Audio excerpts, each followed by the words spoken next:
Next question. From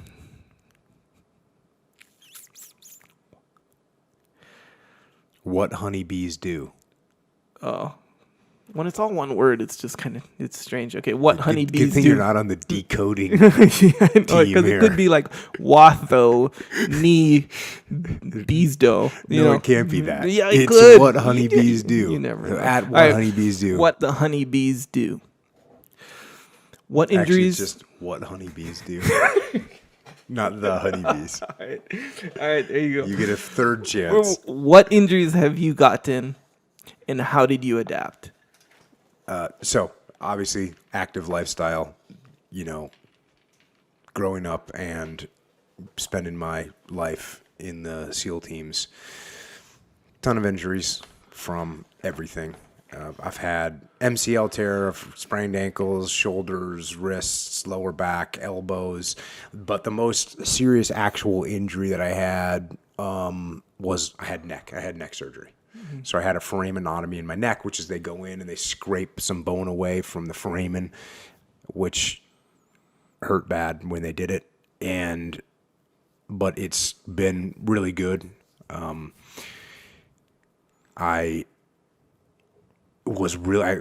had like lost movement in my arm for a little while, my right arm. From your neck? From my neck injury, from How'd the you nerves. do that? Just grinding over time.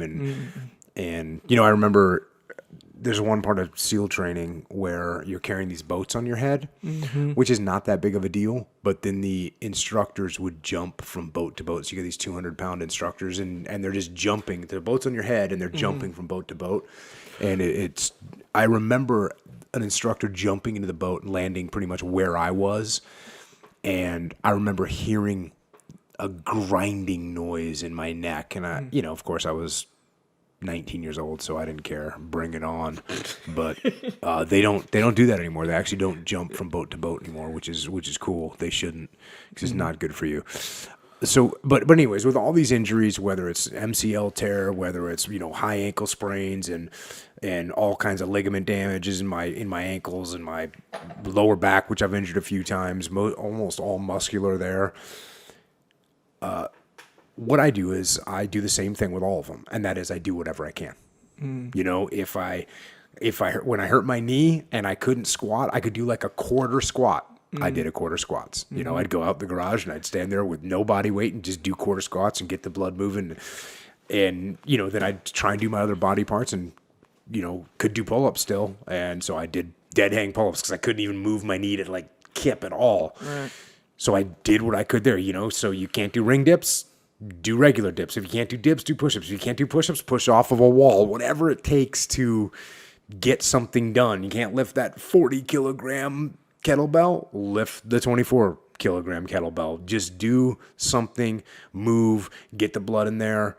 And not only does it get the blood in there, because I always think that the more you're moving and the more you're using that range of motion, the faster you're going to heal. You're just circulating more repairing nutrients to your body. Mm-hmm. So it would make sense to me that that's going to help you heal. Now, of course, you can re-damage. You can go worse. If it hurts to do a quarter squat, and so you do half squat, you're going backwards. Yeah.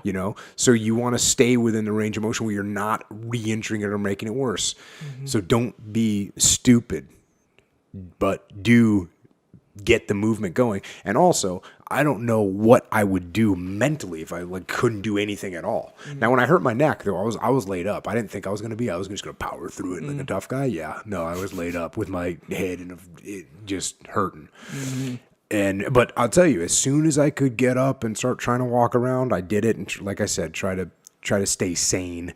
And then the other thing that happens is when you have these injuries, you got to adapt your goals. And you just got to set new goals. Okay. And really, I've never really fully regained the strength in my right arm and my right pec. It's not as strong as it was, and it's definitely way weaker than my other side. It's probably at 70 or 80%. Okay. And, I just have to say, okay, well, what can I do? It's like, okay, you're going to be you're a normal human now, so here's what your new goals are. And I'm still trying to improve and get better at whatever it is. But, injuries are going to happen in life. and you got to just do the best you can to work through them as smartly as you possibly can. And kind of to add to the train smart, this may seem obvious, but when you do like higher reps, like heavier weight, or not higher reps, sorry, heavier weight, lower reps, or real explosive stuff, you're going to be more prone to injury. So even being just more conscious of your movement, and really avoiding those types of movements when you feel an injury start to come on, like if you get a little lower back thing or a shoulder thing. Oh, for sure. Just be conscious of your movement way more. Today I was deadlifting, and I was like, no, okay, we're done deadlifting for the day. Yeah. And you know, I definitely spared myself being laid up, you know, and I just got out the roller and just ground it out for a while, got out the ball, ground it out for a while. But for sure, you got to listen, you got to pay attention. Yeah. And if you feel that little twinge, it's no big deal. You know, there's plenty of other ways to get your workout on besides jacking the big steel. So yeah, and you like how you were saying, body weight squats. You'll just do a, you know, like if you had a 6 squat workout planned, and you feel your lower back or your IT band is a big one where when you get after it in squats, that'll a lot of times act up. Well, I sprained my ankle probably 4 or 5 months ago, and I couldn't do. It was weird. It's one of those weird things. I couldn't do overhead squats, but I could do overhead squats with like bar after overhead. a snatch. Yes. I couldn't do overhead squats because it hurt my ankle for whatever reason. Yeah. But I could do front squats and regular squats. And I couldn't go to full depth. The ones I could still go to full depth on, again, I don't know why, I'm not a physician. Front squats felt the best. So I started doing more and more front squats at the time. And then eventually, you know, and now I'm back to doing everything. So figure out what you can get away with, figure out what you can do, and do it. Also, when in regards to being conscious of like your movement, a lot of times, I know this is the case for me, where I'll get little injuries from just like racking or unracking weights, just because it's like, well, then maybe you need to do more functional training, my friend. Well, I don't always get injured, but I'm saying you can get little things, you know, because that a lot of times that is like, it's unconscious. I'm gonna just put this over here, you know, and you're not. Meanwhile, if you do a clean and jerk, you're like, okay, I'm gonna focus on this good technique and all this. So. Again, that goes along with being careful of your movement, being conscious of it. Yeah, especially when you hit that fatigue, when you know you've been working out for 3 weeks straight, hard, very little rest. You're on it, you know, and you start to feel these little things come about. I think it's important to be conscious of those things. Yes, and also to what you were saying earlier, if my head's not in the game, I'm not jacking the big weights. Yeah, because you got to be thinking about it. You got to be thinking about your body position, you know, before you just try and grab on this big weight and throw it around. You know, you got to get your head in the game.